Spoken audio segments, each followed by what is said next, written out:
Selamat datang kembali di channel Borneo Trader. Di video kali ini saya akan mengupdate lagi cryptocurrency yang ternyata rebound. Ya, perkiraan saya downtrend, tapi ya kali ini saya akan update untuk perkembangan cryptocurrency menurut Borneo Trader. Ya, jadi langsung saja kita ke BTC. BTC Borneo Trader, saya ada cut loss ya. Baik 104 cut loss pas dia tembus 105 itu saya jual dulu. Dan kemungkinan besar tetap saya masih plannya saya akan short. Ya, jadi saya shortnya di mana nanti? Kalau melihat time frame daily, saya akan short kalau dia naik di 109, 110. Pokoknya apapun terjadi, saya short dan saya SL kalau dia jebol 113. Jadi risk reward seperti ini. Ah ya, beli di 108, 109, atau 110, cut loss-nya di high all time high-nya. Menurut saya dia kecil kemungkinan kalau bisa all time high lagi. Lebih cenderung habis kalaupun naik ke 110 tuh kepentok. Dan ya target saya ke 100. Ya tapi ini pandangan saya ya, nggak harus diikutin. Lihat kemarin kalau Bapak Ibu ikutin juga kena stop loss ya.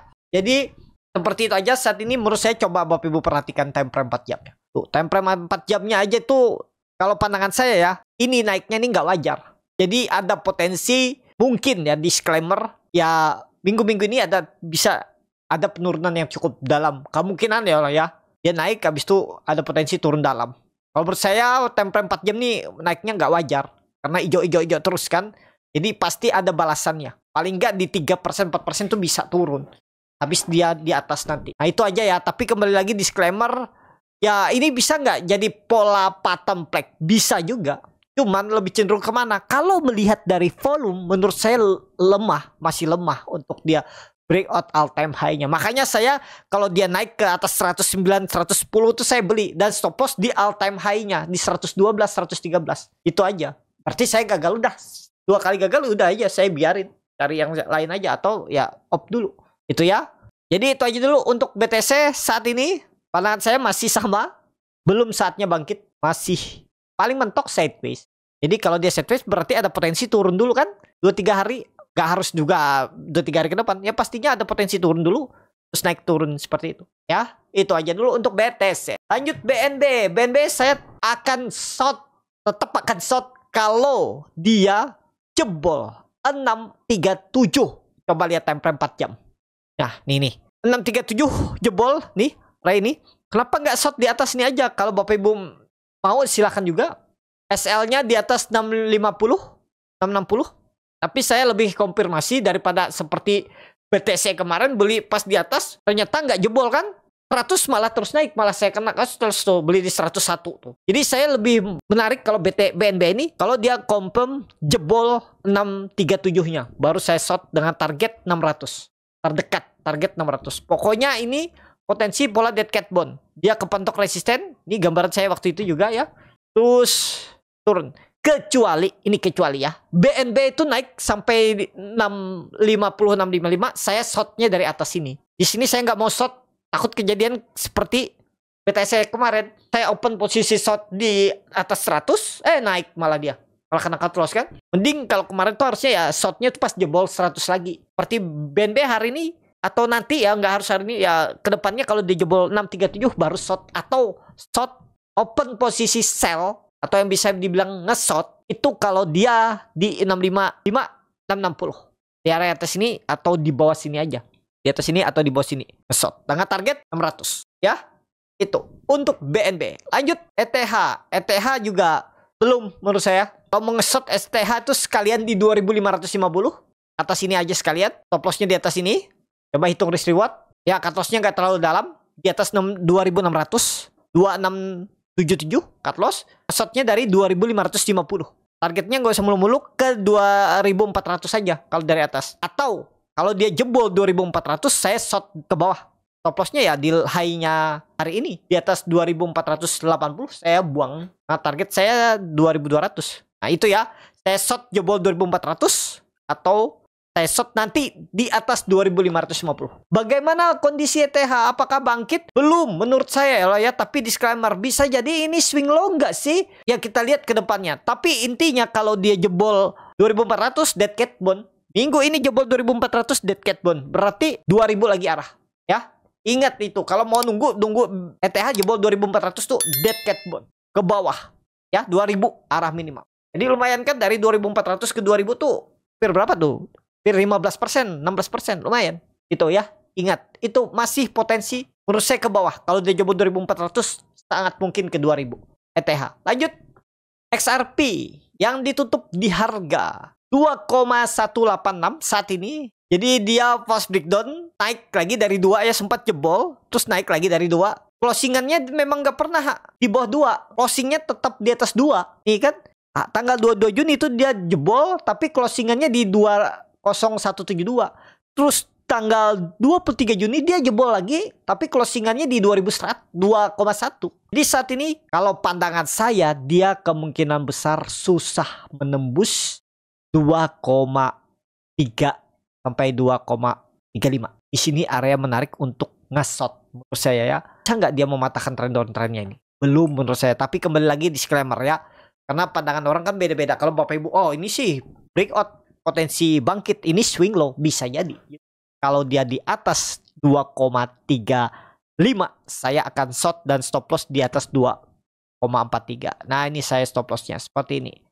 Pokoknya area 235 ini belilah, area atas ini saya beli. Cut lossnya di atas ini ya sekitar 5%. Terus target profit saya ke 2 kali lipat, hampir 3 kali lipat itu. Atau seperti ini juga bisa. Kalau dia jebol 2,1, nih 2,1 dia jebol, saya short ke bawah, target turunnya kemana apa? Target turunannya ya ke 1,8, 1,7 nih. Risk reward ya kalau dia balik lagi ke atas 2, ke atas 21, ya jual. Nah risk reward ya. Itu masih trend downtrend. Coba Bapak Ibu perhatikan time frame 4 jam. Tuh, sideways-nya ini lebih cenderung kemana? Ke bawah. Yaitu kalaupun naik menurut saya untuk XRP naik sedikit, habis itu potensi dead cat bond. Kepentok dia resistennya. Ya lumayan kan? Hitung aja risk reward seperti ini. Ini kemungkinan besar 2,35 itu susah ditembus. Mungkin koreksi dulu, isi tenaga baru ditembusnya mungkin nanti.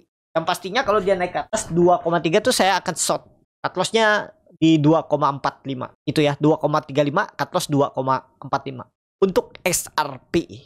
Lanjut Sol. Sol tiba-tiba rebound juga ya. Dan ya menurut saya ini area menarik ya. Kalau naik dikit nanti di 148, 150 saya mungkin short juga ke bawah. Mungkin gak ini pola important holder bisa terjadi. Tapi kayaknya sepertinya akan susah ditembus dulu. Belum saatnya tembus. Jadi ada potensi. Ini saya hapus saja gambar ulang. Ada potensi Sol USDT itu masih sideways. Dan kalau pandangan saya sama masih sekali lagi jebol 140 ke bawah. Jebol 140 ke bawah. Dead cat bond naik untuk turun. Kenapa? Karena ini Bapak Ibu perhatikan. Dia retest nih ya. Dia retest kalau masuk lagi ke dalam di bawah 140 ke bawah. Target 128, 125 ini. Atau nanti mungkin saya short dari atas 148 nih. Dengan atas saja biar cut loss-nya tipis kan. Tuh.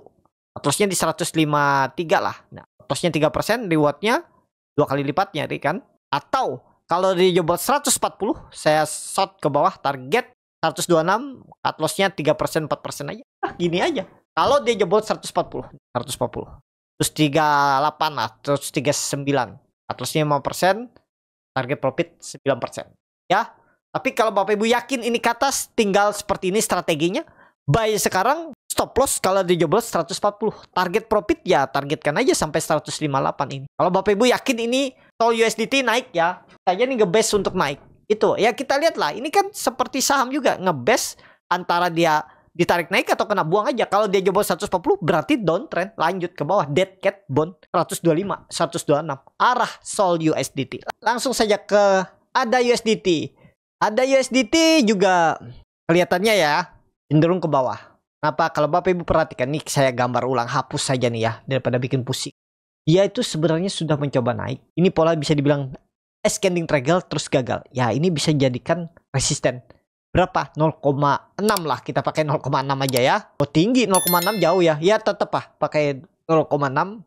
Angka genap aja karena itu bisa jadi level psikologis kripto.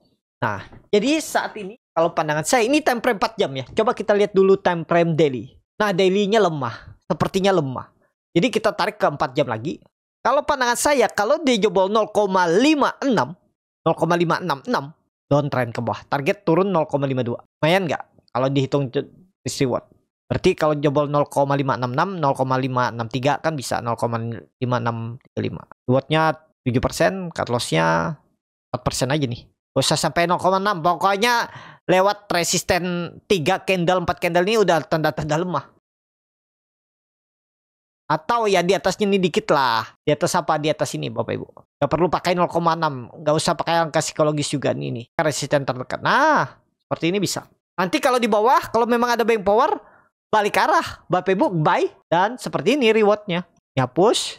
Kalau di bawah kemungkinan besar sideways. Kemungkinan besar sideways. Jadi peluangnya ada di USDT ini. Naik, turun, naik lagi nanti. Pokoknya kalau Bapak Ibu di bawah ngebuy, terus dia jebol 0,5, short aja langsung ke bawah. Udah downtrend lagi. Biar mengganti kerugian pas ngebuy pertama. Itu ya. Ada. Lanjut. Dots.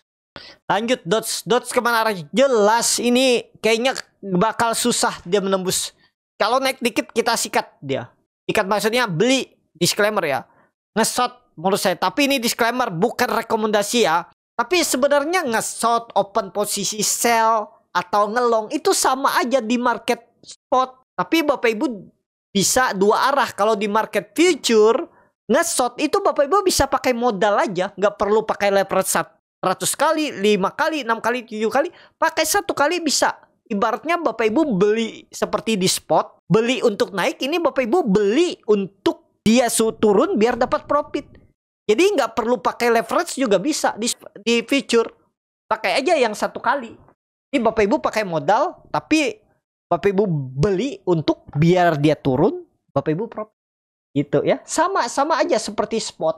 Jadi bagaimana untuk Doge? Kalau dia time frame daily, kalau dia jebol 0,16 ke bawah lagi. Target masih sama 0,14. Ya. Coba kita tarik time frame 4 jam. Nah, kelihatan. Tapi saya nggak mau beli kalau di harga tanggung-tanggung ini. Mendingan kalau dia naik ke atas 0,17, saya beli nge-shotnya dari atas. Terus kalau dia turun, take profit di bawah sini. Jebol ini nge-shot lagi, take profit di 0,14 gitu. Kenapa nggak di hold aja? Takut dia naik lagi. Tiba-tiba sideways kan lumayan juga di take token nih. Nanti kalau dia naik lagi, shot lagi dari atas. Itu ya strateginya. Kalau menurut saya untuk Doge. Pokoknya ingat Doge jebol 0,16 ke bawah 0,14. Kalau Bapak Ibu lebih aman mau tunggu dia jebol 0,16 baru nge-shot open posisi sell. Kalau tertarik Dots USDT. Ya, lanjut Shiba. Shiba, wah ini kelihatan nih. Enak nih Shiba nih. Ya. Temper 4 jamnya udah kelihatan. Apakah ini akan pola imported shoulder? Bisa. Tapi kondisi seperti ini kalau saya lebih memilih ya strateginya saya nggak akan beli di atas. Kan kadang kripto ini offset. Nah, kalau dia tiba-tiba 1-2 hari ke depan naik sampai 0,1235, saya short dari sini. Kenapa? Karena potensi besar dia kesusahan nembus. Pasti ada potensi turun dulu. Atau saya akan short kalau dia jebol 0,0015. Di berapa? 0,00113. Target saya 0,1. Gimana caranya ini? Nih ya. Tapi disclaimer ya. Kalau Bapak Ibu mengelong tadi saya bilang juga. Target cut loss-nya saya nggak usah muluk-muluk lah nih. Tapi jebol 0,115, 0,114 nih. Cut loss-nya 3%, reward-nya 3 kali lipatnya. Ini ya. Kalau Bapak Ibu mengelong, ya sekarang belinya, jangan nanti. Atau kalau mau lebih konfirmasi, tunggu dia breakout 0,1175 bisa. Seperti ini bisa ngelong. Nih cut loss-nya. Pokoknya jebol 0,0115 buang. Nah seperti ini bisa ngelong. Kalau menurut saya beli sekarang aja. Kalau mau ngelong. Cut loss-nya di 0,00135 atau 138. Itu aja untuk Shiba USDT. Mantap. Wah mantap. Time frame 4 jam membentuk pola seperti pattern black. Nah seperti ini. Karena mantap ini nggak bisa nge-shot. Ya nggak ada yang. Kalau nggak salah aplikasi nggak ada yang bisa nih nge-shot. Dia cuman ada di spot. Kalau di spot, kalau Bapak Ibu tertarik, feelingnya ada di mantap sekarang belinya. Karena neckline-nya di 0,177, 1,8 itu neckline yang harus dipertahankannya. Jadi risk reward bisa seperti ini. Cut loss-nya di bawah 0,175, 0,173. Atau 0,172 lah, 4% dengan reward minimal 2 kali lipatnya ya. Tuh. main seperti ini aja. Sekarang kalau mau beli manta tuh buy on support sekarang. Cut loss kalau di bawah 0,175. Itu ya. Langsung saja ke kripto terakhir PPUSDT. Belum menarik. Time frame 4 jamnya. Aduh, 1 jamnya juga belum menarik. Kalau saya PPUSDT belum dulu. wait and see. Ya. Saya akan nge-short kalau dia nih time frame 4 jam. Saya akan nge-short kalau dia di area 0,00134 atau 139 ini. Atau nanti mungkin nge-short di 0,00928. Nah, ini. Kalau Bapak Ibu mau nge-buy, seperti apa? Seperti ini, simple. Buy sekarang, cut loss kalau di bawah 0,928. 0,9911 4% dengan reward 2 kali lipatnya ke 0,15. Seperti ini bisa. Seperti ini aja. Sekarang kalau mau Bapak Ibu nge-buy, yakin feelingnya PP Rebound, sekarang belinya. Jangan nanti. Tunggu di atas. Kenapa? Kalau Bapak Ibu beli lagi di atas ini di 0,01033 1034. Ini takutnya turun. Di bawah turun kan sayang. Kalau mau beli nge-buy di spot market sekarang belinya. Jebol 0,00920 pertimbangkan stop loss untuk PPUSDT. Itu. Cukup sampai di sini video kali ini. Terima kasih untuk Bapak Ibu dan teman-teman yang sudah menonton video ini sampai selesai. Apabila channel Borneo Trader bermanfaat dan bisa menjadi bahan pertimbangan Bapak Ibu dalam membeli, menyimpan dan menjual sahamnya, bisa klik tombol subscribe dan nyalakan lonceng. Ada kritik, saran atau pertanyaan, bisa langsung tinggalkan di kolom komentar. Bagi Bapak Ibu dan teman-teman yang baru belajar trading, masih bingung memilih saham, bingung membuat trading plan, bisa join trading bersama Borneo Trader. Nanti dipilihkan saham-sahamnya dan dibuatkan trading plan-nya beserta chartnya dan juga free konsultasi portfolio. Kalau tertarik, DM Instagram Borneo Trader. Sampai ketemu. Tetap semangat dan semoga bisa terus cuan.